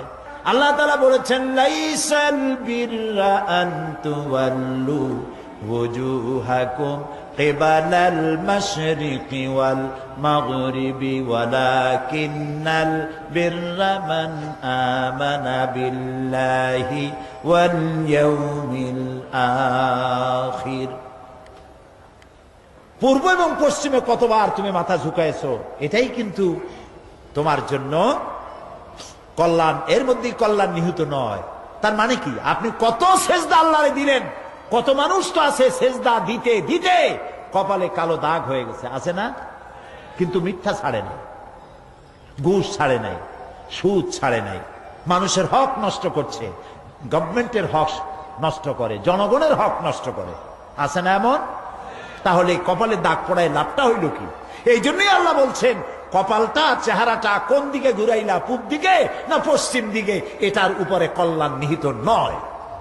প্রকৃত কল্যাণ, প্রকৃত ঈমান, প্রকৃত নেকি কাজ হচ্ছে আল্লাহরে বিশ্বাস করে জীবন পরিচালনা এবং পরকালকে বিশ্বাস করা। আল্লাহ যেন সেই বিশ্বাসে আমাদেরকে ধনী বানায় দেন। আমরা বলি আমিন। আজ এ পর্যন্তই, আগামীকাল আরো কথা বলবো। এ কথাগুলি আল্লাহর, এ কথাগুলি কার? আল্লাহ যেন আমাদেরকে আমল করার তৌফিক দেন। মোনাজাত হবে, 3 জন মুসলমান হবে আজকে, আলহামদুলিল্লাহ বলেন। হলো লা ইলাহা ইল্লাল্লাহু মুহাম্মাদুর রাসূলুল্লাহ। আল্লাহ ছাড়া কোন ইলাহ নাই, মাবুদ নাই, উপাস্য নাই। মুহাম্মদ সাল্লাল্লাহু আলাইহি ওয়াসাল্লাম আল্লাহর প্রেরিত রাসূল। আশহাদু আন লা ইলাহা ইল্লাল্লাহু ওয়াহদাহু লা শারীকা লাহু ওয়া আশহাদু আন্না মুহাম্মাদান আবদুহু ওয়া রাসূলুহু। আমি সাক্ষ্য দিচ্ছি, বলো জোরে, আমি সাক্ষ্য দিচ্ছি আল্লাহ ছাড়া কোন ইলাহ নাই, উপাস্য নাই, মাবুদ নাই।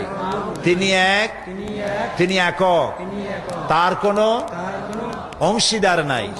আমি আরো সাক্ষ্য দিচ্ছি মুহাম্মদ সাল্লাল্লাহু আলাইহি ওয়াসাল্লাম আল্লাহর বান্দা এবং তার প্রেরিত রাসূল। সবাইকে বলো আসসালামু আলাইকুম। আল্লাহ তাআলার মেহেরবানি, এই 3 জন যুবক ছিল অমুসলিম, মুশরিক, এখন আমাদের তাওহীদবাদী ভাই, আলহামদুলিল্লাহ বলি। আল্লাহ তাআলা তাদেরকে উত্তম মুসলমান বানান, আমরা বলি আমিন। তাদের দুনিয়ার যত বিপদ আপদ আসতে পারে ইসলাম কবুল করার কারণে, সমস্ত বিপদ থেকে আল্লাহ তাদেরকে সাহায্য করুন। এই 3 ভাই এখন আমাদের মধ্যে নিষ্পাপ, মাসুম, বেগুনাহ। সুবহানাল্লাহ। আমি এখন এই বিশাল জনসমুদ্রের পক্ষ থেকে এই নিষ্পাপ 3 যুবকের সাথে আলিঙ্গন করছি।